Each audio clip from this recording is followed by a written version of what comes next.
이라고 하는 제목으로 말씀의 은혜를 나누도록 하겠습니다. 우리 한번 앞뒤적으로 살피시면서 인사하시겠습니다. 사랑하고 축복합니다. 잘 오셨습니다. 예, 사랑하고 축복합니다. 잘 오셨습니다. 예, 오늘 이제 마가복음 아마 오늘이 마지막 시간이 될 것 같습니다. 원래 한 두 번 정도 나누어서 할까 했는데 다음 주가 이제 우리 영원 추수 감사 주기로도 하고, 그래서 그 주제에 맞게끔 오늘 말씀을 준비하다 보니까 이제 오늘로써 이제 마가복음이 이제 끝이 날 것 같습니다.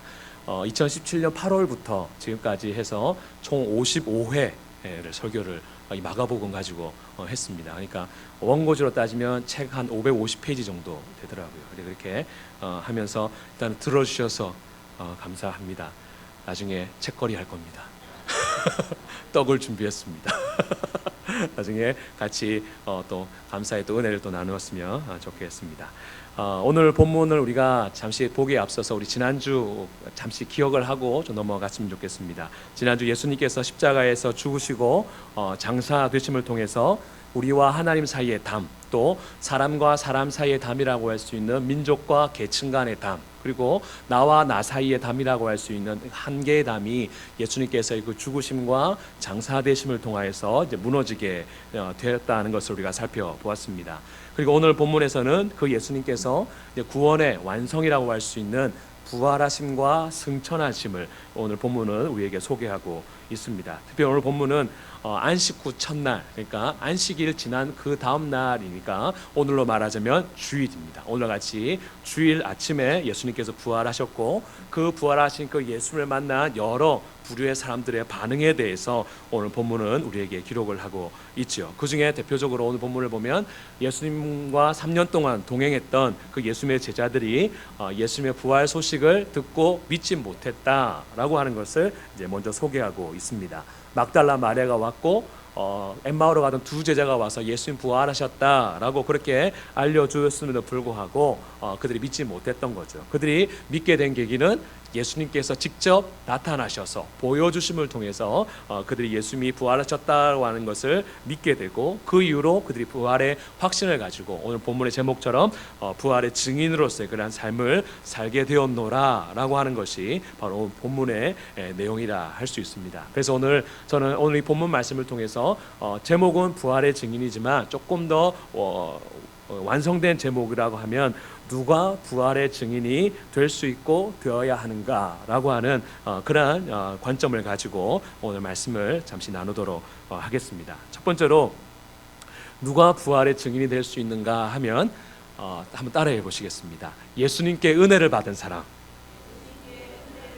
예수님께 은혜를 받은 사람이 부활의 증인이 될 수 있고 되어야 한다라고 하는 겁니다. 오늘 본문을 보니까 예수님의 부활 소식을 처음으로 알린 사람이 누구인가 보면 9절에 보면 막달라 마리아다, 그렇게 소개를 합니다. 근데 사실 그 전부터 일이 있었습니다. 그 전에 이 막달라 마리아와 야고보의 어머니 마리아와 그리고 살로메가 예수님께 그 시신을, 그 향품을 바르기 위해서 준비를 하고 있었죠. 그래가지고 부활하신 그 당일날, 그러니까 안식 후 첫날 예수님이 그 묻히셨던 그 무덤에 올라갔습니다. 근데 그들 가운데 올라가면서 걱정을 하죠. 야, 그 돌이 그래 큰데 누가 움직여 줄까?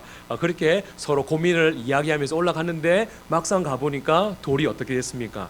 굴려져 있었던 겁니다. 이게 무슨 일이지 해서 들어가 보니까 예수님의 시신은 온데간도 없고, 오늘 본문의 마가복음에서는 한 청년이 그곳에 앉아 있었더라. 누구겠습니까? 천사겠죠, 그렇죠? 천사가 딱 거기 앉아 있다가 이야기해 줍니다. 예수님께서 다시 살아나셨고 이미 너희들에게 말씀하신 대로 갈릴리에 가 계실 것이다라고 그렇게 알려주게 됩니다. 만약에 여러분이, 우리는 이 이야기를 너무 잘 아니까 그렇지, 예수님 부활하셨지, 그렇게 알지만 만약에 여러분들이 이 세 여인이었고 이 상황이었다라면 어떤 감정이 드실 것 같습니까? 그렇죠. 놀라든지 무섭든지 굉장히 당황스럽게 여겼을 겁니다. 이 여인들도 마찬가지였다라고 하는 겁니다. 우리 8절 말씀 한번 읽어보시겠습니다. 8절입니다. 여자들이 몹시 놀라 떨며 무덤에서 도망하고 무서워하여 아무에게 아무 말도 하지 못하더라. 그러니까 그 천사를 보고 나서도 그들이 너무너무 놀란 겁니다. 또 무섭기도 한 겁니다. 그러니까 그들이 이 부활의 소식을 알렸다고 말합니까? 안 알렸다고 말합니까? 아무에게도 말하지를 못하는, 그러나 너무 놀라가지고 그렇게 되었다라고 하는 겁니다. 그랬더니 9절에 보니까 어떻게 나타나는가 하면, 예수께서 안식 후 첫날 이른 아침에 살아나신 후에 전에 7 귀신을 쫓아내어 주신 막달라 마리에게 먼저 뭐 하셨습니까? 보이셨다라고 하는 겁니다. 그렇게 부활의 소식을 천사로부터 들었으면 알려주면 될 텐데 그들이 보았던 거죠. 너무 놀라기도 했고, 이게 실제인가라고 하는 그런 좀 의심이 들은 그런 마음이 들었던 것 같습니다. 그러니까 예수님께서 무엇 하신 겁니까? 실제로 보이셨다, 그렇게 말씀을 하고 있는 것입니다. 그래서 제일 먼저 이 부활의 그 주님을 만난 사람은 누구겠습니까? 막달라 마리아이기도 하고, 이 부활의 증인으로서의 역할을 제일 먼저 한 사람이 누구겠습니까? 이 막달라 마리아라고 하는 겁니다. 근데 우리가 여기서 하나의 궁금점, 의문점을 하나 가질 수가 있죠. 왜 하필이면 예수님께서 많은 사람들 가운데에 이 막달라 마리아에게 제일 먼저 나타나셨고 제일 먼저 부활의 증인이 되라고 하셨을까라고 하는 이 의문을 사실은 우리가 가져야 하는 것입니다. 제가 지난주에도 말씀드렸죠. 이 당시에, 예수님 당시에 여인들은 법정에서 증인으로서의 자격이 주어지지 않았습니다. 아무리 여인들이 수백 명이 같이 목격을 했어도 여인들의 말은 증언으로서 채택이 될 수 없었던 시대가 바로 이때였습니다. 그러니까 그 말은 일상생활에서도 여자의 말은 곧이곧대로 믿어주지 않았던 시대가 바로 이 시대였다라고 하는 겁니다. 그런데도 아까 방금 읽은 9절 말씀에 보면 이 막달라 마리아의 과거가 있습니다. 과거가 무엇이었다 말하고 있죠. 전에 무엇에 들렸습니까? 7 귀신을 들렸던 여자, 소위 말해서 어떤 여자입니까? 미친 여자였다. 미친 여자가 와가지고 예수님 살아나셨다 그러면 누가 믿어주겠습니까? 여러분 같으면 그런 사람을 증인으로 쓰겠습니까? 안 쓰죠. 똑똑하고 건강하고 이 사람이 무조건 믿어줄 만하고 도덕적으로 완벽한 사람을 딱 뽑아가지고 나 부활했으니까 전해라, 그렇게 이야기할 것 같습니다. 그런데 예수님이 누구를 선택하셨는가 보니까 그 당시에 여인이었고 또 과거가 미친 사람이었던 그 여인을 통해 가지고 예수님께서 제일 먼저 나타나셔서 그 여인으로 하여금 부활의 소식을 알리도록 하셨다라고 하는 데는 예수님의 중요한 의도가 있다라고 하는 것을 우리가 알게 되죠. 그것이 무엇이겠습니까? 바로 부활의 증인은 누가 할 수 있는가 하면 제가 아까 말씀드렸죠. 어떤 사람이 할 수 있다는 겁니까?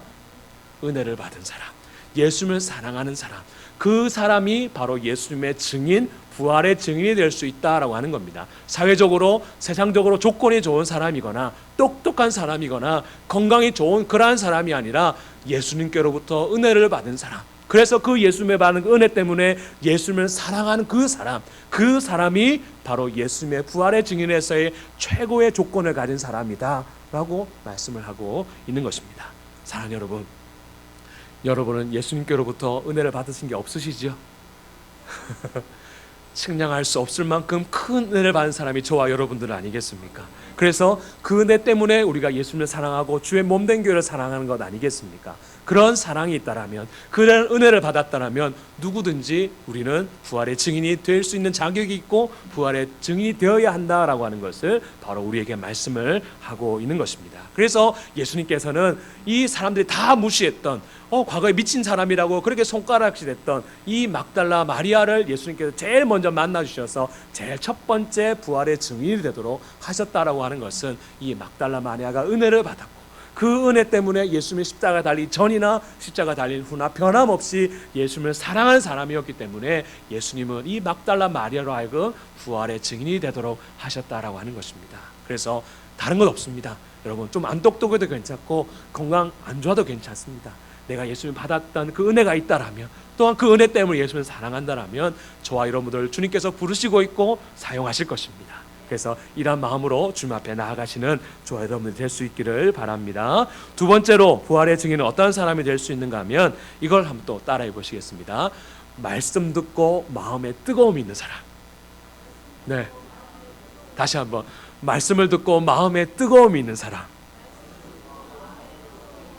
네, 이 사람이 이제 부활의 증인의 자격이 있다라고 하는 겁니다. 오늘 12절과 13절에 보면 간단하게 기록되어 있지만 우리가 이 사람들이 누구인지를 압니다. 엠마오로 내려가던 두 제자에 관한 이야기라고 하는 것을 알게 되죠. 이 이야기는 누가복음 24장에 보면 좀 더 자세히 이야기를 하고 있습니다. 이들이 누구인지 그리고 어디로 가고 있는지, 이들이 누구인지는 한 사람의 이름을 이야기하지요.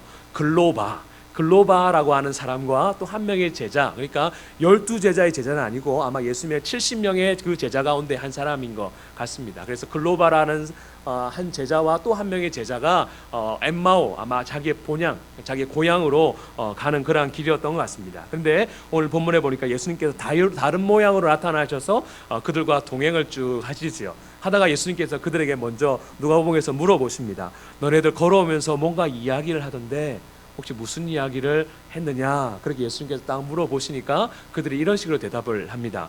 여보시오, 당신이 예루살렘에서 머물고 있었으면서 그 소식을 모른단 말이오?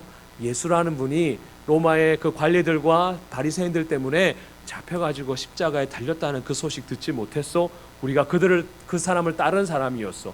그분이 우리를 해방시켜 줄 것이다. 우리를 이 로마로부터 독립시켜 줄 것이라 그렇게 생각을 따라왔는데 그분이 십자가에 달려 죽어버리셨어. 그런데 며칠 지나고 나니까 어떤 여자들이 꼭 예수님의 제자 두어 사람들이 예수님이 다시 살아났다는 소식을 들었는데 그걸 어떻게 믿을 수 있겠어. 그래서 우리가 이참에 그걸 다 정리하고 이제 엠마오로 내려가는 길이요 라고 그런 식으로 대답을 했던 거죠. 그랬더니 예수님께서 그들에게 이렇게 말씀하십니다. 밀어나고 선지자들이 말한 모든 것을 마음에 더듬 믿는 자들아. 그렇게 하면서 예수님께 그들을 책망하시죠. 그러면서 그들에게 설명을 해주십니다. 모세와 모든 선지자의 글, 성경, 이게 구약 성경이죠. 구약 성경에 예수님에 관한 이야기를 차근차근 설명해 주니까 그들 마음속 가운데 어떤 마음이 듭니까? 괜히 뜨거운 마음이 듭니다. 그러니까 이분이 뭔가 특별하다. 그래가지고 이제 날도 많이 저물었으니까 우리와 같이 저 여관에 가서 머물면서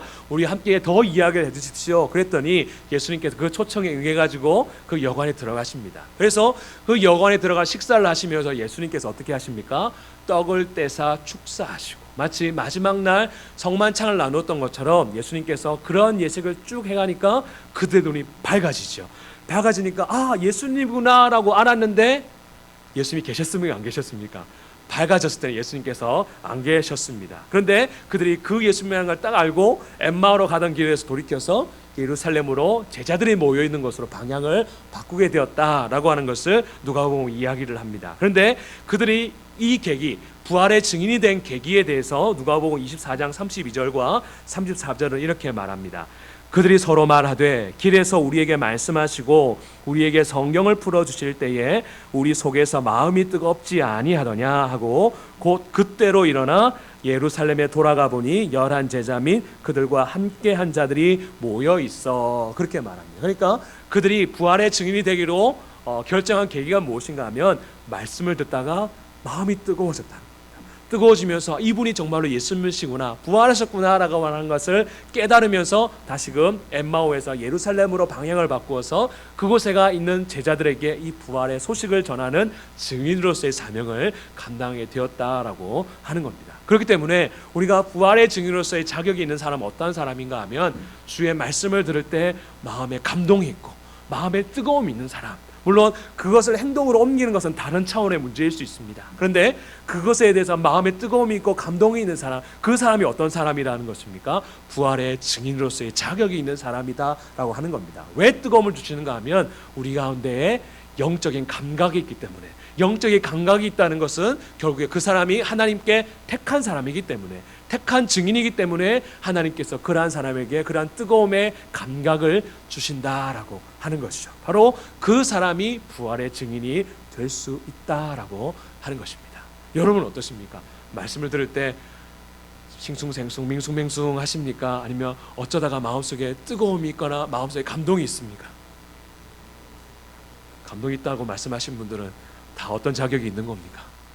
내가 부활의 증인, 예수의 증인이 될 자격이 주어져 있다라고 말하는 것입니다. 만약 그런 감각이 없다라면 아직 내가 구원을 받았는지 한번 생각해 봐야 합니다. 그러나 정말로 부활의 증인으로서 하나님의 택한 백성이라면 우리가 주의 말씀을 들을 때에 마음속에 뜨거움이 있고 감동이 있게 되어 있는 거죠. 왜냐하면 택한 백성에게 하나님께서 그런 감각을 주기 때문이라고 하는 겁니다. 그런데 그런 감각은 그냥 알고 좋네, 그냥 여기서 족하다, 이것으로만 끝나라고 우리에게 그런 뜨거움을 주시는 것이 아니라 그 뜨거움을 가지고 증인되라고, 예수를 전하는 그러한 사람들하고 우리의 그러한 감정과 뜨거움과 은혜를 주신다라고 하는 것이죠. 그런 의미에서 우리가 한번 생각해 보아야 합니다. 나에게 그런 말씀의 은혜가 있었다라면, 그러한 뜨거움이 있었다라면 이 나는 부활할 자격이 있습니까? 부활의 증인될 자격이 있고 증인이 되어야 한다라고 하는 것을 바로 우리에게 말씀을 하시고 있다라고 하는 것입니다. 첫 번째가 무엇이었습니까?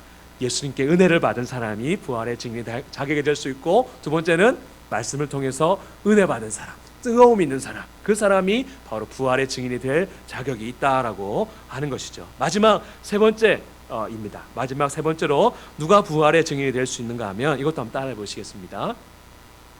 들음으로 믿음이 생긴 사람. 네, 들음으로 믿음이 생긴 사람이 바로 부활의 증인의 사명을 감당할 수 있는 그런 자격이 있다라고 하는 겁니다. 오늘 말씀을 보니까 이렇게 여인 막달라 마리아가 와서도 부활의 소식을 전했고, 또 엠마오로 가던 두 제자가 와서 제자들을 찾아와 가지고 예수님 다시 살아나셨습니다 라고 그렇게 전해도 믿었습니까? 안 믿었습니까? 이 11 제자가 안 믿었습니다. 그래가지고 안 믿으니까 누가 나타나셨습니까? 예수님께서 나타나셨습니다. 왜 나타나셨겠습니까? 답답하셔서, 이것들이 안 믿으니까 내가 보여주겠구나. 그래서 예수께서 쭉 나타나셨죠. 그래서 나타나셔서 그들을 책망하십니다. 두 가지로 책망을 하시죠. 14절에 보니까 믿음 없는 것과 마음이 완악한 것. 그러니까 이게 다 똑같은 겁니다. 믿음이 없다는 것은 어떻다는 거며, 마음이 완악하다는 것이고, 마음이 완악하다는 것은 결국에 믿음이 없다는 것, 이것을 예수님께서 책망을 하셨다라고 하는 겁니다. 그만큼 답답하셨다라고 하는 거죠. 그래서 그들로 하여금 책망하시는 그 이유가 무엇이겠습니까? 야, 들어서 믿으면 되지, 꼭 보여줘야 되는 겁니다. 꼭 내가 직접 나타나야지 믿겠냐, 그렇게 예수님께서 그들의 믿음 없음과 마음이 완악하다라고 하는 것을 예수님께서 책망하셨다라고 하는 겁니다. 왜 그렇다면 그들이 버텼겠습니까? 그들은 들어서 믿으려고 하지 않았고 어떻게 해서 믿으려고 한 거죠?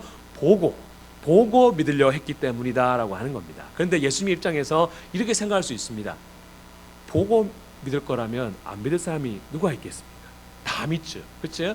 진짜로 믿는다라고 하는 것은 어떻겠습니까? 들어서 믿어야지 하는 것이 진짜 믿음이다라고 하는 것을 예수님께서 일깨워 주시기 위해서 하셨다라고 하는 것이죠. 여러분, 복음의 뜻이 뭡니까? 기쁜 소식, 복된 소식입니다. 소식이니까 소리죠, 그렇죠? 소리니까 그 소식을 전하는 사람은 사실은 예수님께서 원하시는 수준은 무엇인가 하면 들어서 믿고 전하는 사람이 되어지길 원한다는 겁니다. 근데 제자들은 들어서는 못 믿겠다. 막달라 마리아와 가도 엠마오로 가던 두 제자가 와도 이렇게 이야기하는데 들어서는 못 믿겠다. 그렇게 그들이 반응을 하니까 예수님께 직접 나타나가지고 너희들 왜 믿음이 없냐, 왜 이렇게 완악하냐, 그렇게 말씀하셔 책망을 하시죠. 결국 예수님께서 원하셨던 그 수준은 무엇인가 하면 복음을 전하는 사람은 결국에 봐서 믿는 그러한 사람이 아니라 들어서 믿는 사람, 들어서 믿음이 생기는 사람이 결국에 복음을 온전히 전할 수 있는 사람이다 라고 하는 것을 예수님께서 가르치시기 위해서 지금 이 말씀을 하시고 있는 것입니다. 그래서 요한복음 20장 29절에 예수님께서 복된 자가 어떤 사람이라고 말씀하십니까? 보고 믿는 사람이 아니라 보지 않고 믿는 자가 복되도다. 보지 않고 믿는다는 것은 결국에 무엇이겠습니까? 들어서 믿는 자가 참 복된 자다라고 말씀하신 이유가 바로 여기에 있다라고 하는 겁니다. 그래서 우리가 복음을 전하는 그 증인으로서의 그 자격이 무엇인가 하면 보고 믿는 그러한 사람이 아니라 들어서, 말씀을 들어서 믿음이 생긴 그 사람이 바로 이 복음을 전할 수 있는 부활의 증인이 될 수 있다라고 하는 것을 바로 말씀하고 있는 것이죠. 한번 여러분한테 질문을 드리겠습니다. 여러분, 예수님 보셨습니까? 안 보셨습니다, 그렇죠? 네, 예수님 믿으시죠? 네. 왜 믿으십니까?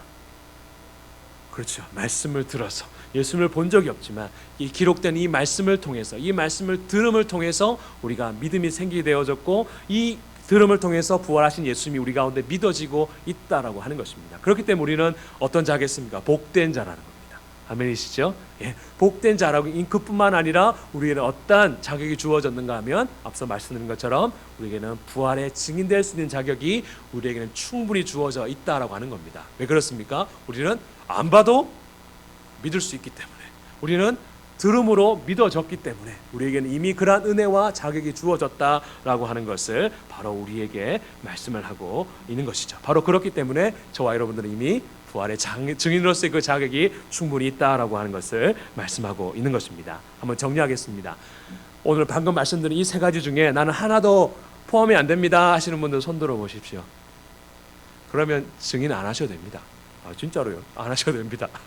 그런데 이 세 가지 중에 하나라도 딱 걸린다. 그럼 뭐 하셔야 됩니까? 우리 부활의 증인의 그 역할을 해야 합니다. 가만히 알고만 있어야 될 것이 아니라 우리는 어떻게 되죠? 알려야 합니다. 예수님께서 다시 살아나셨습니다. 예수님은 하나님이십니다. 예수님이 우리의 죄를 담당하시고 그 죽음 가운데서 부활하셨습니다. 예수 안에 생명이 있습니다 라고 하는 그 부활의 증인이 자격이 우리에게 있고 또한 그 사명이 바로 우리에게 주어져 있다라고 하는 것입니다. 첫 번째가 무엇이었습니까? 예수님께 은혜를 받은 사람, 은혜 받은 적 많으시지 않습니까? 그렇기 때문에 우리는 부활의 자격이 있는 겁니다. 부활의 증인의 자격이 있는 겁니다. 두 번째는 무엇이죠? 말씀을 통해 뜨거웠던 적, 감동을 받았던 적, 은혜를 받았던 적이 있다라면 이미 우리는 부활의 증인의 자격이 있는 것입니다. 마지막 세 번째가 무엇이죠? 보고 믿었지 않았습니다. 우리는 어떻게 믿었습니까? 들음으로, 말씀을 들음으로 우리 믿었기 때문에 우리는 이미 부활의 증인으로서의 그 자격이 충분히 있다라고 하는 것입니다. 그래서 우리는 무엇하기만 하면 되겠습니까? 맞습니다. 전하기만 하면 됩니다. 전하기만 하면 됩니다. 그 결과는 누가 책임지십니까? 하나님이 책임지시고 그 복음을 듣는 사람이 책임지게 될 것입니다. 그래서 그 사람이 믿으면 그 사람은 구원을 얻을 것이고 믿지 아니하면 정죄를 받을 것이다. 그렇게 말씀을 하셨습니다. 그래서 우리는 전하기만 하면 된다라고 하는 겁니다. 그리고 우리가 걱정하지 말아야 할 것은 우리가 전하다 보면 하나님께서 때를 따라 무엇도 나타내십니까? 오늘 말씀에 보면 표적도 나타내 보여주실 것이다 라고 말씀하시고 있는 거죠. 어떤 표적이 나타난다고 말합니까? 귀신이 떠나고 새방언을 말하고 뱀을 집어올리고 독을 마실지라도 해를 받지 않고 병든 사람에게 손을 얹으면 낫게 되는 그런 표적이 나타나게 될 것이다. 그래서 그로 하여금 더 믿음을 확실히 가질 수 있도록 우리 하나님께서 도와주실 것이다. 그렇게 말씀을 하고 있는 것입니다. 근데 우리 여기서 오해하지 말아야 할 것이 무엇인가 하면 이것입니다. 표적을 보기 위해서 전도하는 그것은 옳지 못하다라고 하는 거죠. 야, 한번 내가 독을 마셔도 죽나 안 죽나 이걸 알아보기 위해서 내가 복음을 전해야지. 그래가지고 사람들 복음 전하기 전에 내가 독을 한번 마셔볼 테니까 내 독 마셔도 안 죽으면 예수 믿으십시오. 내가 독을 다 마셨습니다. 살까요, 죽을까요? 그렇게 믿음이 없으십니까? 여기서 제가 잘 알고 계십니다. 여기서 말할 의도는 무엇인가 하면 우리가 열심히 복음 전하다 보면 내가 의도하지 않는데 하나님께서 그렇게 나타내시는 표적이 있을 거라는 겁니다. 그래서 그 믿는 사람으로 하여금 정말 하나님 살아계시는구나, 이 복음이 진짜구나 라고 하는 것을 보여줄 것이다 라고 하는 거죠. 그러니까 내가 할 수 있는 것은 아니다라고 하는 겁니다. 우리의 역할은 무엇이죠? 그냥 전하는 겁니다. 복음을 전하는 겁니다. 그러다 보면 주님께서 그 표적을 보여줄 것이다 라고 하는 거. 근데 혹여나 우리가 그릇 잘 해가지고 예수 믿으면 독 마셔도 안 죽는다 그러던데 그래 하나님 한번 시험해볼까? 꼬딱 마셔가지고 죽는 경우들이 가끔씩 세상에 조금 있어 왔긴 했습니다. 그러니까 그렇게 하는 거는 하나님 시험하는 것이기 때문에 옳지는 않습니다. 그러나 분명히 여기서 강조하는 것은 무엇인가 하면 우리가 열심히 복음을 전하다 보면 하나님께서 그 상황에 맞는 그 표적과 또 은사 또 역사들을 하나님께서 허락해 주겠다. 그러니까 우리가 해야 될 몫은 무엇이라고 하는 거죠? 증인으로서의 전하기만 하면 된다라고 하는 것. 그래서 그 예수님께서 지금 하나님 우편에 승천하셔서 우리를 위해서 무엇하고 계십니까? 응원하고 계시고 격려하고 계신다라고 하는 것을 나타내면서 바로 오늘 본문은 마무리를 하고 있다라고 하는 것입니다. 사랑하는 여러분, 이제 마가복음 전체를 이제 마무리하면서 우리가 특별히 다음 주일은 영원 추수 감사 주일로 지키게 됩니다. 아마 한 해 동안 VIP로 품고 오신 분들 다음 주에 이제 데려오기 위해서 여러분들 많이 또 기도도 하시고 또 이렇게 수고를 하시게 될 것입니다. 또 부담도 가지고 계실 거라 생각을 합니다. 그렇지만 우리가 분명히 기억해야 될 것, 믿게 하시는 분은 우리 하나님이십니다. 우리는 무엇 해야 되는 거죠? 전하기만 하면 됩니다. 우리의 부담은 뭔가 하면 내가 전해가지고 예수 믿게 만들어서 데려오려고 하는 그런 마음 때문에 부담이 됩니다. 근데 그런 거 내려놓으시고 그분들을 초청을 하시면 됩니다. 그래서 우리가 더 기도해야 될 것은 목사님을 통해서 또 복음이 선포되고 그 복음이 그들 마음을 움직일 수 있도록 또 우리가 기도해야 될 것이고 또 그들 교회 오기 전부터 사단이 많이 방해할 텐데 그 방해하지 못하도록 우리가 이번 한 주간도 더 깊이 기도하는 것이 무엇보다 필요하다 생각이 듭니다. 어쨌든 우리가 오늘 이 말씀을 통해서 누구나 할 것 없이 우리는 다 부활의 증인이다라고 하는 이 사실을 우리가 늘 깊이 기억하고 이 부활의 증인으로서의 그러한 사명을 우리가 충성되이 감당하는, 그래서 하나님을 기쁘시게 해드리는 우리 모두가 될 수 있기를 주님의 이름으로 축복합니다. 아멘. 한 번 시간 그래서 오늘 말씀을 가지고 한번 기도했으면 좋겠습니다. 저희는 기도할 때 다음 주 초대하기 위해서 마음에 품고 있는 우리 태신자들 VIP들이 있으시면 그분들의 이름을 되뇌이시면서 한번 기도하셨으면 좋겠습니다. 주님, 그들의 마음을 붙잡아 주옵소서. 사단이 유혹하지 못하도록, 장난치지 못하도록 주님 모든 상황들을 열어주십시오. 그렇게 기도했으면 좋겠고요. 특별히 당일날 또 말씀을 전하실 목사님 비롯해서 모든 우리 섬김을 통해서 그들에게 그리스도의 사랑이 증거되고 복음이 심겨지는 그러한 은혜가 임할 수 있게 해달라고 위해서 기도해 주시기를 바라고, 그러기 위해서 우리가 이 사명을 감당할 수 있는 그런 힘과 지혜와 능력을 주시도록 한번 이 시간 말씀을 붙잡고 단기 통성으로 기도하시겠습니다. 기도하겠습니다. 사랑해 주님, 은혜를 감사합니다. 하나님, 오늘 이 말씀까지 해서 마가복음을 전체를 살펴보며 결국엔 우리가 예수님의 증인으로서의 삶을 살아내야 한다라고 하는 것을 깨닫게 하시니 감사합니다. 우리는 예수님으로 은혜를 받은 사람들입니다. 또 말씀을 듣고 마음의 뜨거움을 경험했던 사람들입니다. 또한 우리는 예수님을 보아서 믿지 않고 말씀을 들음으로 예수님을 믿게 된 그러한 사람들입니다. 주님, 우리가 이러한 은혜를 받은 자들이기에 우리가 이번 한 주간 또 증인으로서의 사명을 감당하길 원합니다. 한 주간 동안 우리의 품은 그 VIP들을 위해서 기도하게 하시고 저들이 사단의 장난에 유혹에 빠지지 않게 기도하게 하시고 저들이 또 다음 주에 이곳에 왔을 때에 목사님을 통해서 주시는 주의 복음을 통하여서 마음의 복음이 숨겨지게 되고 우리의 섬김을 통하여서 그리스도의 사랑을 만끽함을 통하여서 저들이 예수님 앞에 나와 구원 얻는 그러한 역사가 일어날 수 있도록 도와주옵소서. 우리는 전할 뿐입니다. 우리는 초청할 뿐입니다. 열매 맺게 하시고 믿게 하시는 분은 우리 하나님이신 줄로 믿습니다. 주님, 역사하여 주시고 우리를 사용하여 주시고 우리를 증인으로서의 그 사명을 감당하는 저희를 낼 수 있도록 도와주시옵소서. 하나님, 마가복음 하나님 은혜 가운데 잘 맞춰질 수 있도록 은혜 주신 것 감사합니다. 하나님, 이 말씀대로 우리가 살아가게 하시고 하나님 은혜 가운데 또한 이 말씀대로 나아가는 저희들 될 수 있도록 도와주시옵소서. 주님, 감사를 드리며 오늘 이 삶 가운데 도와주시기를 원하고 기도합니다. 주님, 인도하여 주옵소서. 주님 함께 하시고 한 영혼도 하나님 아버지 곁길로 가지 않게 하시고 조정받은 자들이 다 예수님께 나와 구원받고 은혜 받는 그러한 시간, 그러한 역사가 일어날 수 있도록 주님 도와주옵소서. 우리가 각자가 품고 이름을 되뇌인 자들 하나님 한 사람도 생명책에 빠지는 자 없게 하시고 생명책에 기록된 자들이 다 예수님 앞에 나와 구원받는 그러한 은혜가 임할 수 있도록 도와주옵소서. 그래 짱믿음의 가정이 하나님 하나가 되는 은혜가 있게 하여 주시고 정말로 혼자 예수 믿었던 그런 가정들이 예수 믿는 그런 가족이 되길 원하고 하나님 아버지가 친지들이 이웃들이 예수님 옆에 나와 복음을 듣고 예수 만나는 그런 시간이 될 수 있도록 주님 도와주시옵소서. 우리를 사용하여 주옵소서. 우리를 사용하여 주옵소서. 주님 인도하여 주옵소서. 사랑해 주님, 은혜를 감사합니다. 지난 2년여 기간 동안 이 마가복음을 통해서 주의 은혜를 나눌 수 있도록 베풀어 주시니 감사합니다. 오늘 말씀을 마무리하며 우리가 결국에는 예수님의 증인으로서 부활의 증인으로서 이 땅 가운데 살아내야 함을 깨닫게 하시니 감사합니다. 우리가 이미 예수님께 은혜를 받은 자이기에 또 말씀을 듣고 뜨거움을 간직한 자들이기에 또한 들음으로 믿음이 생긴 자들에게 그 어떠한 사람도 이 부활의 증인에서 예외되는 자가 없음을 알게 하시니 감사합니다. 우리가 이 부활의 증인으로서 이 땅 가운데 예수님 자랑하며 예수님을 나타내며 살아가는 우리 모두가 될 수 있도록 도와주시고 특별히 우리 원래교회가 말씀 위에 굳건히 세워져서 구원의 방주의 사명을 잘 감당하는 우리 원래교회가 될 수 있도록 은혜 허락하여 주옵소서. 감사를 드리며 예수님 이름으로 기도하옵나이다. 아멘. 우리 살아계신 주 우리 찬양 함께 우리 박수 치시면서 우리 함께 주님의 이름을 찬양하시겠습니다.